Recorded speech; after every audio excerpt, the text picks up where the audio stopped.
नमस्कार। वापस से हम आ गए अपने सहकारिता विभाग के इस नए एमसीक्यू सीरीज में। लेकिन जैसे आप सभी को पता है, कल व्यापम के साइट्स पे एक नोटिफिकेशन आया था जिसमें बोला गया है कि 15 अक्टूबर को होने वाला अपेक्स बैंक के एग्ज़ाम को कैंसिल कर दिया गया है। लेकिन ये एग्ज़ाम अभी इसका पोस्टपोन किए गए हैं, आने वाले टाइम में ये एग्ज़ाम होगा। अब ये समझिए कि आपको अपने प्रिपरेशन को बेटर करने के लिए और भी ज़्यादा टाइम मिला हुआ है, तो आप अपने प्रिपरेशन को बेटर कीजिए और जुड़े रहिए हमारी इस वीडियो के साथ। तो चलिए स्टार्ट करते हैं हम छत्तीसगढ़ भूगोल का एमसीक्यू सीरीज। छत्तीसगढ़ राज्य की सीमा कितने राज्यों को स्पर्श करती है? कॉमन से क्वेश्चन है, लेकिन आपको जनरली इसमें कन्फ्यूजन होता है, कभी 7 तो कभी 8 ऐसा। तो आपको ऑप्शन गलत नहीं लेना है। कुल 7 राज्य है जिसके साथ हमारे छत्तीसगढ़ जो है अपना बॉर्डर लाइन टच करते हैं। ये मैप देखिए आप, ये पूरा अपना छत्तीसगढ़ स्टेट का मैप है। झारखंड, यूपी, मध्य प्रदेश, महाराष्ट्र, तेलंगाना, आंध्र प्रदेश और उड़ीसा। 1 2 3 4 5 6 7, तो कुल 7 स्टेट के साथ अपना बॉर्डर लाइन टच करता है हमारा छत्तीसगढ़ स्टेट। महानदी बेसिन में किस प्रकार के शैल समूह पाए जाते हैं? ये जो आप इमेज देख रहे हैं, ये पूरा महानदी, ये महानदी रिवर, ये पूरा महानदी बेसिन है। तो इसमें किस प्रकार का शैल समूह पाया जाता है? वह है कडप्पा। कडप्पा शैल समूह इस महानदी बेसिन में पाया जाता है। निम्न में से मटासे मिट्टी कहा जाता है। जनरली ये क्वेश्चन पूछा जाता है कि छत्तीसगढ़ के अंचल में लोकल लैंग्वेज में हम जो सॉइल के जो टाइप्स होते हैं उसे क्या कहते हैं? तो मटासी मिट्टी, लाल पीली मिट्टी को मटासी मिट्टी कहते हैं छत्तीसगढ़ी अंचल में। काली मिट्टी को बोलते हैं कन्हार। लेटराइट मिट्टी को बोलते हैं भाठा। भाठा ग्रामीण अंचल में जाओगे तो कई लोग बोलते हैं कि भाठा खार जा रहे हैं, तो ये भाठा लेटराइट मिट्टी को बोलते हैं भाठा। लाल बलुई मिट्टी, बस्तर अंचल में जाओगे तो लाल बलुई मिट्टी को बोलते हैं टिकरा मिट्टी। टिकरा, ये स्टेप जो बता रहा हूँ मैं, तो आप नोट्स करिए आगे आगे। पाट प्रदेशों में मुख्यतः किस खनिज की बहुलता होती है? पाट प्रदेश जैसे कि मैन पाट हो गया, जसपुर पाट हो गया, सामरी पाट, तो ये पाट प्रदेश हो गए हैं। इनमें किस टाइप्स के मिनरल सबसे ज़्यादा पाया जाता है? तो जैसे ही अगर पाट प्रदेश के बारे में बात कर रहा है, एग्जाम में क्वेश्चन पूछ रहा है, तो आपको आंसर लेना है बॉक्साइट। पाट प्रदेश में सबसे ज़्यादा बॉक्साइट खनिज की प्राप्ति होती है। खुजरा पहाड़ी से ईब नदी और बखोना चोटी से कन्हार नदी का उद्गम होता है। दोनों ही स्थान किस पाट प्रदेश के या किस पाट के अंतर्गत आता है? वो स्थान आता है पंडरा पाट। जसपुर क्षेत्र में आप जाओगे, जसपुर जिले में, तो आपको ये जमीर पाट, जारंग पाट, पंडरा पाट, सामरी पाट, ये सब मिलेगा। यहाँ से कई नदियों का उद्गम भी होता है। उसमें से ईब नदी एक जसपुर में बहने वाली प्रमुख नदी है। ईब नदी, उसका उद्गम स्थल है खुजरा पहाड़ी। वो खुजरा पहाड़ी आपको पंडरा पाट में मिलेगा, है ना। तो ये कुछ इंपॉर्टेंट चीज़ है, आपको ध्यान रखना है। सामरी पाट में हमारे छत्तीसगढ़ की सबसे ऊंची चोटी गौरलाटा चोटी स्थित है।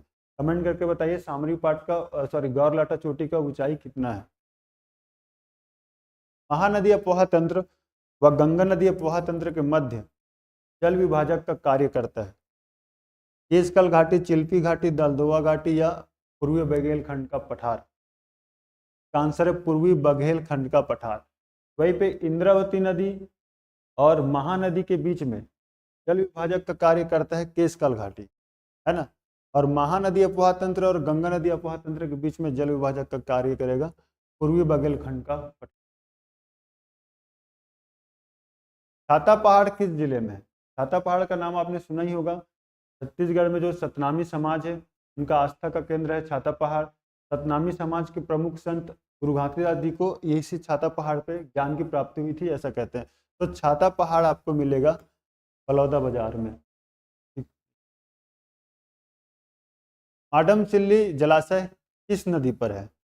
आडमसिल्ली जलाशय चिलियारी नदी पर है। इसे लगभग 1923 में इस जलाशय को, इस बांध को बनाया गया था। आडमसिल्ली बांध पूरा एशिया का पहला साइफन बांध है। ये पूरा ब्रिटिश तकनीक से बना हुआ बांध है। डेट ध्यान में रखिएगा, 1923 माडमसिल्ली जलाशय का इस टाइम में निर्माण हुआ था और ये पूरा ब्रिटिश टेक्नोलॉजी से बना हुआ जलाशय था। शिवनाथ नदी और महानदी की लंबाई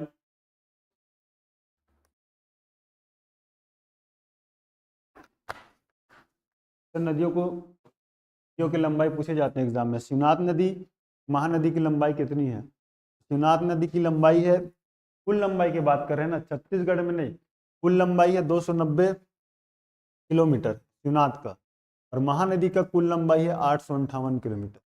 लेकिन महानदी का छत्तीसगढ़ में कुल कितनी लंबाई है? तो यह है 286 किलोमीटर। जैसा क्वेश्चन भी पूछा जाता है। तो आप लंबाई देखिए, इसका है 286 किलोमीटर, महानदी का है शिवनाथ का है 290 किलोमीटर। 290 किलोमीटर के कारण ये छत्तीसगढ़ में बहने वाली सबसे लंबी नदी कहलाती है, सबसे लंबी नदी, बहने वाली सबसे लंबी नदी। छत्तीसगढ़ का सबसे लंबी नदी ये पूछे तो महानदी आप कौन? छत्तीसगढ़ में कुल कितने वाइल्ड लाइफ सेंचुरी या अभ्यारण्य है? छत्तीसगढ़ में कुल कितने वाइल्ड लाइफ सेंचुरी है? वो है 11 वाइल्ड लाइफ सेंचुरी है हमारे छत्तीसगढ़ में। तो 3 नेशनल पार्क हैं, एक बायोस्फीयर रिजर्व है ना। ये आंकड़ा ध्यान में रखिएगा। नेशनल पार्क और वाइल्ड लाइफ सेंचुरी दोनों में अंतर होता है। वाइल्ड लाइफ सेंचुरी में किसी स्पेशल स्पीसीज वाइल्ड का जो लगभग अब वो दुर्लभ है, रेयर है, या वो विलुप्ति के कगार पे है, तो उसको कंजर्व करने के लिए उस क्षेत्र को वाइल्ड लाइफ सेंचुरी घोषित किया जाता है। तो ऐसे टोटल हमारे छत्तीसगढ़ में 11 प्रकार के वाइल्ड लाइफ सेंचुरी है। छत्तीसगढ़ का क्षेत्रफल की दृष्टि से सबसे बड़ा अभ्यारण्य कौन सा है? क्षेत्रफल की दृष्टि से कुल 11 अभ्यारण्य में से सबसे बड़ा अभ्यारण्य वाइल्ड लाइफ सेंचुरी कौन सा है? तो वो है तमोर पिंगला। तमोर पिंगला अभ्यारण्य का एरिया है लगभग 608 किलोमीटर स्क्वायर। ठीक, ये छत्तीसगढ़ का सबसे बड़ा वाइल्ड लाइफ सेंचुरी है। वहीं पे बादलखोल है सबसे छोटा, सबसे छोटा 105 किलोमीटर स्क्वायर। ये मिलेगा आपको जशपुर जिला में। ठीक, सीता नदी और भोरमदेव। सीता नदी सबसे प्राचीन, सबसे पुराना या प्राचीन अभ्यारण्य है सीता नदी, और सबसे नया है भोरमदेव। ठीक, सबसे छोटा, सबसे बड़ा, सबसे पुराना और सबसे नया, चारों बातें एक साथ आपको इस क्वेश्चन में मिल गया। तमोर पिंगला छत्तीसगढ़ का सबसे बड़ा अभ्यारण्य 608 किलोमीटर स्क्वायर। बादलखोल सबसे छोटा है 105 किलोमीटर स्क्वायर, ये है आपका जशपुर जिला में। और सबसे पुराना सीता नदी, ये सबसे प्राचीन है हमारे छत्तीसगढ़ का वाइल्ड लाइफ सेंचुरी। और सबसे नवीन है भोरमदेव, इसको बनाया गया था 2001 में, जिला कबीरधाम कवर्धा। राज्य में सर्वाधिक क्षेत्र में विस्तृत वन है, मतलब किस टाइप का फॉरेस्ट हमारे छत्तीसगढ़ में ज़्यादा पाया जाता है? तो है मिश्रित वन। मिश्रित वन में क्या है, कोई एक सिंगल पेड़ का प्रजाति सबसे ज़्यादा नहीं पाया जाए। उसमें साल है तो सैगोन भी है, सैगोन के साथ साथ बांस भी है। तो ऐसे प्लांट में काफ़ी सारे स्पीसीज एक साथ उस फॉरेस्ट में पाया जाता है, उसको हम बोलते हैं मिश्रित वन। साल वन सबसे ज़्यादा आपको मिलेगा बस्तर संभाग में। बस्तर जिले को साल वनों को द्वीप भी बोलते हैं, है ना। तो सर्वाधिक क्षेत्र विस्तृत वन है तो वो है मिश्रित वन ही सबसे ज़्यादा हमारे छत्तीसगढ़ में पाया जाता है। निम्न में से इंद्रावती नदी पर कौन सी परियोजना लागू है? कौन सा भी परियोजना चल रहा है इंद्रावती नदी पे? वह बोध घाट परियोजना। एक खूटा घाट परियोजना, हम पिछले वीडियो में हमारे से एक मिस्टेक हो गया था, हमने आंसर खारून नदी ले लिया था। खारून नदी नहीं है, वो है खूटा घाट जो डैम है वो बना है खारंग नदी पे। ठीक, खारंग नदी पे बना है और इसमें कौन सा खूटा घाट परियोजना अभी लागू है? स्थान ध्यान में रखिए, स्थान एक बार पूछ चुका है, रतनपुर बिलासपुर। रतनपुर बिलासपुर खूटा घाट कहाँ पे है? तो नदी पूछे तो खारंग नदी आप ध्यान। छत्तीसगढ़ वर्षा मुख्यतः किस मानसून से होती है?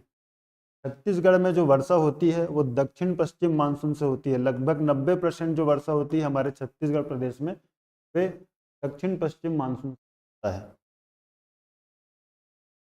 टमाटर की राजधानी कहलाता है। हमारे छत्तीसगढ़ में कौन सा ऐसा जगह है जहाँ पे टमाटर सबसे उगाया जाता है, तो उस वो है लुडेंग, जसपुर में। लुडेंग को टमाटर का राजधानी भी कहते हैं। रबी फसल को छत्तीसगढ़ में क्या कहते हैं? ये एक बार सीजीपीएससी में भी पूछ चुका है कि रबी फसल को छत्तीसगढ़ में क्या कहते हैं। जैसे अभी धान का कटाई स्टार्ट हो गया है, 1 नवंबर से धान खरीदी भी स्टार्ट हो जाएगा, उसके बाद रबी फसल की बुआई स्टार्ट हो जाएगी, तो उसको हम बोलते हैं ओनहारी। ओनहारी क्यों? क्योंकि चाहे चना हो या गेहूं हो, इसकी बुआई जो हम करते हैं उसको करते हैं ओनारी के माध्यम से, नांगर, ओनारी नांगर। तो रबी फसल को ओनहारी कहने के पीछे का कारण एक ये भी है कि सीड ड्रिल के माध्यम से ही हम इस फसल का बुआई करते हैं, इसीलिए रबी फसल को ओनहारी भी बोलते हैं। बावत, बावत क्या होता है? बियासी और दौरी। तो बावत जैसी धान का फसल को हम बोना स्टार्ट करते हैं तो उसको बोलते हैं बावत का दिन स्टार्ट हो गया है, छत्तीसगढ़ी में बावत के दिन आ गए, तो इसी को हम बोलते हैं। धान की फसल की जब हम बुआई स्टार्ट करते हैं तो उसे हम बोलते हैं बावत। कमेंट करके आप बताओ बियासी और दौरी क्या चीज़ है? राज्य सर्वाधिक राज्य में सर्वाधिक तिलहन फसल का उत्पादन किया जाता है। तिलहन फसल मतलब ऐसा फसल जिसके माध्यम से तेल का उत्पादन किया जाता है, तेल, है ना। तिलहन फसल को कौन से फसल ऐसा है हमारे छत्तीसगढ़ में जिसका सबसे ज़्यादा प्रोडक्शन होता है तिलहन फसल में? तो वो है मूंगफली। मूंगफली का उत्पादन तिलहन फसल के रूप में सबसे ज़्यादा होता है हमारी स्टेट में। निम्न में से रबी फसल है, जैसे कि मैं अभी बताया, धान कटने के बाद अक्टूबर, जून से लेकर अक्टूबर तक खरीफ फसल, और अक्टूबर से लेकर के फरवरी तक आपका रबी फसल का ड्यूरेशन रहता है। तो रबी फसल निम्न में से क्या है? तो रबी फसल है चना। रबी फसल में चना, गेहूं और मटर,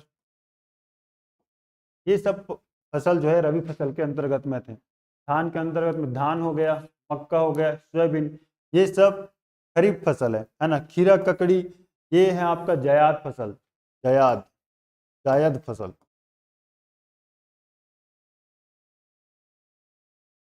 तो गर्मी के समय में जो मार्च, अप्रैल, मई, ये 2-3 महीने का जो ड्यूरेशन होता है, उस टाइम हम जो ये खीरा, ककड़ी, तरबूज, इन सब चीज़ का खेती करते हैं, ये सब जायद फसल के अंतर्गत में आता है। ध्यान में रखिए रबी फसल टाइप, रबी फसल कौन कौन से है, खरीफ फसल का ड्यूरेशन, ये सारी चीज़ें पूछ सकते हैं एग्जाम में। छत्तीसगढ़ की जलवायु कैसी है? छत्तीसगढ़ की जलवायु जो है उष्णकटिबंधीय मानसूनी जलवायु है ना। छत्तीसगढ़ का जलवायु उष्णकटिबंधीय मानसूनी जलवायु है। छत्तीसगढ़ की औसत वार्षिक वर्षा कितनी है? एवरेज कितना रेनफॉल होता है हमारे छत्तीसगढ़ में? तो उसका जो डाटा है वो है 1300 से 1325 मिलीमीटर वर्षा होती है हमारे छत्तीसगढ़ में। चूना पत्थर का सर्वाधिक उत्पादन किस जिले में होता है? जैसे कि आप जब भूगोल पढ़ेंगे तो उसमें छत्तीसगढ़ भूगोल के बारे में यदि आप पढ़ोगे तो छत्तीसगढ़ के मध्य में हड़प्पा का हड़प्पा क्रम का जो चट्टाने हैं वो सबसे ज़्यादा मिलेगा। तो जहाँ पे हड़प्पा क्रम का चट्टान सबसे अधिक होगा वहाँ पे चूना पत्थर भी ज़्यादा मिलेगा। तो इसमें से आप देखिए बलौदाबाजार, भाटापारा, धमतरी, महासमुंद और नारायणपुर। नारायणपुर तो दक्षिण दक्षिण बस्तर संभाग का जिला होगा, यहाँ तो मुश्किल है मिलना। महासमुंद, धमतरी यहाँ भी पॉसिबल नहीं, बच गया बलौदाबाजार, भाटापारा। तो ये है जहाँ पे सबसे ज़्यादा चूना पत्थर की प्राप्ति होती है। डोलोमाइट किस सेल समूह में पाया जाता है? डोलोमाइट मिनरल्स है, वो किस सेल समूह में पाया जाता है? वो है कडप्पा सेल समूह।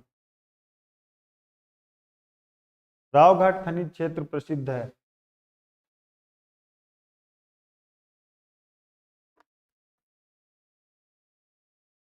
रावघाट, रावघाट खनिज क्षेत्र में पाया जाता है सबसे ज़्यादा लोहा। ये फेमस इसलिए क्योंकि आप सभी ने एक नाम सुना होगा स्टील प्लांट का, टीएसपी राय स्टील प्लांट। वर्तमान समय में रावघाट से ही लौह अयस्क का raw material Bhilai steel plant को सप्लाई किया जा रहा है, इसलिए खनिज क्षेत्र का लाइमलाइट में था काफ़ी समय से। रावघाट जो है कांकेर जिला में है, ये जिला ध्यान में रखिए, किस क्षेत्र में, तो कांकेर में। ठीक, तो भिलाई स्टील प्लांट को यहाँ से लौह अयस्क सप्लाई किया जाता है। भारत में टीन उत्पादक एकमात्र राज्य कौन सा है? पूरे भारत में टीन उत्पादन में सिर्फ और सिर्फ एकमात्र राज्य है हमारा छत्तीसगढ़, जहाँ से टीन का प्रोडक्शन किया जाता है। निम्न में से किस स्थान पर यूरेनियम खनिज पाया जाता है? यूरेनियम एक रेयर मिनरल्स है, वो हमारे छत्तीसगढ़ के कुछ प्लेसेस में भी मिलता है। इसमें आप ऑप्शन में देखिए तो वो है आपका भंडारी टोला, मानपुर मोहल्ला, अम्बागढ़ चौक, यहाँ पे मिलता है यूरेनियम खनिज। कुछ टाइम पहले मानगुरु का पहाड़ी भी कटघोरा जो कोरबा जिले में है, ये भी न्यूज़ में आया था। यहाँ पे हमने शायद पिछले वीडियो में इसके बारे में बताया था कि यहाँ पे लिथियम का भंडार मिला है ना। तो ध्यान में रखिएगा, यूरेनियम मिला है आपका भंडारी टोला में। गरियाबंद के किन स्थानों पर मैग्नीज पाया जाता है? गरियाबंद के किन स्थानों पर मैग्नीज पाया जाता है? वो है छूरा और परसोली। छूरा और परसोली में आपको मैग्नीज मिलेगा। रानी दरहा जलप्रपात किस नदी पर है? रानी दरहा जलप्रपात, तो पहले तो ध्यान रखें, रानी दरहा जलप्रपात जिला सुकमा, और सुकमा जिले में जो नदी है वो है सबरी नदी में है ये रानी दरहा जलप्रपात। एक चीज ध्यान में रखिएगा, कंफ्यूजन होता है रानी दरहा और रानी दहरा, दोनों में अंतर है। नाम जब प्रोनाउंस करते हैं तो सुनने में एक जैसा लगता है, लेकिन ध्यान में रखें रानी दरहा है आपका सबरी नदी जिला सुकमा में, और रानी दहरा है कवर्धा जिले में, कबीरधाम।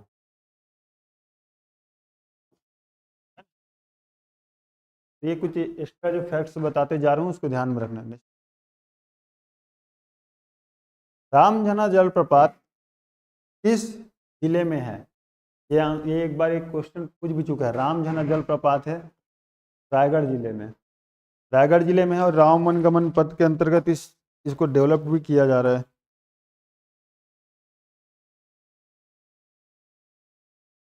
एक मिनट।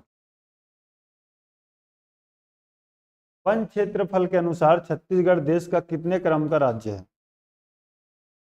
वन क्षेत्रफल के अनुसार छत्तीसगढ़ देश का चौथे क्रम का राज्य है। तो पूरे भारत में किस स्टेट में सबसे ज़्यादा वन क्षेत्रफल है? उसमें हमारा छत्तीसगढ़ 4th रैंक पे आता है। फर्स्ट रैंक पे आता है मध्य प्रदेश, सेकंड में आता है आपका महाराष्ट्र,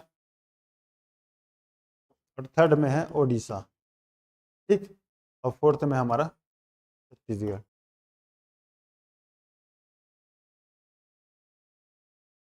इंद्रावती नदी का कुल लंबाई कितना है? इंद्रावती नदी का कुल लंबाई है 264 किलोमीटर। ये बस्तर का लाइफ लाइन कहलाता है इंद्रावती नदी, बस्तर का जीवनदायिनी नदी भी कहते हैं।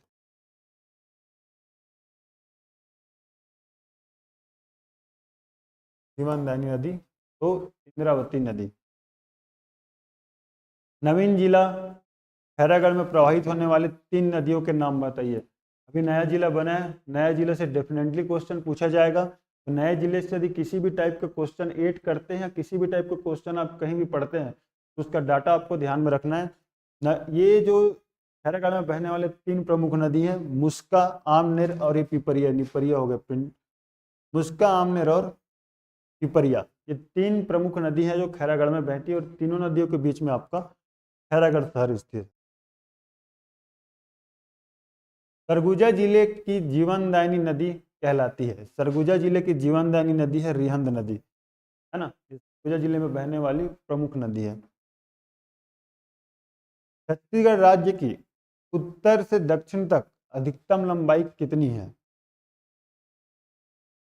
उत्तर से दक्षिण तक अधिकतम लंबाई कितनी है ना, नॉर्थ टू साउथ। ये लंबाई है आपका 700 से 800 किलोमीटर तक। उत्तर से दक्षिण तक का कुल लंबाई छत्तीसगढ़ का 700 से 800 किलोमीटर तक है, और 435 किलोमीटर है आपका पश्चिम से पूरब तक। ठीक, इतना आपको ध्यान में रखना है। उत्तर से दक्षिण 700 से 800 किलोमीटर, पश्चिम से पूरब या पूरब से पश्चिम तक 435 किलोमीटर। छत्तीसगढ़ सबसे अधिक किस राज्य के साथ सीमा साझा करता है? ये जैसे आप ये मैप देख रहे हैं, इसमें देखिए यहाँ से कट गया झारखंड, अब यहाँ से उड़ीसा बॉर्डर स्टार्ट हो गया, तो लगभग इतनी लंबाई ये उड़ीसा के साथ अपना बॉर्डर लाइन टच करते हैं, साझा करते हैं। तो छत्तीसगढ़ सबसे ज़्यादा उड़ीसा राज्य के साथ अपना सीमा साझा करता है। क्या छत्तीसगढ़ एक भू आविष्टित राज्य है? बिल्कुल है। भू आविष्टित राज्य मतलब एक ऐसा स्टेट जिसका बॉर्डर किसी भी इंटरनेशनल बॉर्डर के साथ टच नहीं होता, किसी भी समुद्र के साथ टच नहीं होता, उसको हम बोलते हैं भू आविष्टित राज्य। जैसे कि आप कहोगे सर केरल भू आविष्टित राज्य है क्या? तो नहीं, केरल का जो बॉर्डर लाइन वो टच होता है समुद्र से, है ना। तो हमारा छत्तीसगढ़ किसी भी इंटरनेशनल बॉर्डर को टच नहीं करता है, किसी भी समुद्र के साथ अपना बॉर्डर लाइन टच नहीं करता है, इसलिए छत्तीसगढ़ एक भू आविष्टित राज्य है।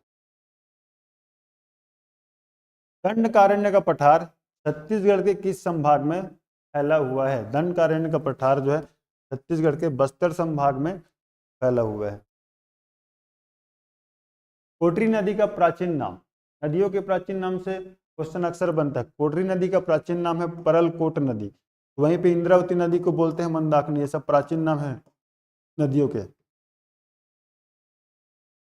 ठीक, चित्रोत्पला और नीलोत्पला ये महानदी के नाम है।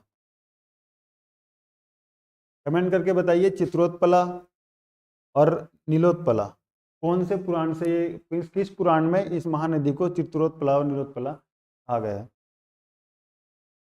अनुपजाऊ मिट्टी को क्या कहते हैं? ऐसे मिट्टी जिसपे हम लोग छत्तीसगढ़ में अंचल में जो इसमें खेती नहीं करते हैं, जब वो बंजर जमीन होता है, अनुपजाऊ होता है, तो उसको हम बोलते हैं परिया। छत्तीसगढ़ी में ग्रामीण अंचल में कहावत सुने हो, खेत परिया पर गए। तो वो जो परिया पर गए जो शब्द है, मतलब उसके लिए है कि ऐसा खेत जिसमें जो खेती लायक नहीं होता है, उसके लिए ये शब्द यूज करते हैं, है ना। यदि परिया ऑप्शन में नहीं है तो भाटा, भाटा भी एक बंजर और अनुपजाऊ जमीन होता है, या तो भाटा देगा या तो परिया देगा, तो आप दोनों में से आपको कोई भी एक आंसर देना है। अक्षांशी रेखाओं से खाली स्थान का मापन किया जाता है। अक्षांशी रेखा, है ना, एक अक्षांश हो गया ऐसा, तो ऐसा हो जाएगा आपका देशांतर। तो इस रेखा से किसका मापन किया जाता है? ये पटवारी में भी एक बार एक क्वेश्चन पूछ चुका है, तो वो है दूरी। दूरी का मापन किया जाता है अक्षांशीय रेखाओं से, देशांतरीय रेखाओं से किया जाता है समय अंतराल का। ये देशांतरीय रेखा या अक्षांशीय रेखा, ठीक। तो देशांतरी से किया जाता है समय अंतराल का, और अक्षांशीय रेखाओं से किया जाता है दूरी का मेजरमेंट, ठीक। तो आज हम इस एमसीक्यू जो छत्तीसगढ़ का भूगोल था, इसमें 40 क्वेश्चन लेकर के आए थे, और अपना तैयारी आप बेटर करते रहिएगा। एग्ज़ाम का डेट पोस्टपोन्ड हुआ है, लेकिन एग्ज़ाम जरूर होगा, तो आपको प्रिपरेशन के लिए टाइम मिला हुआ है, तो आप अपने प्रिपरेशन को स्ट्रांग करिएगा। तब तक थैंक यू सो मच।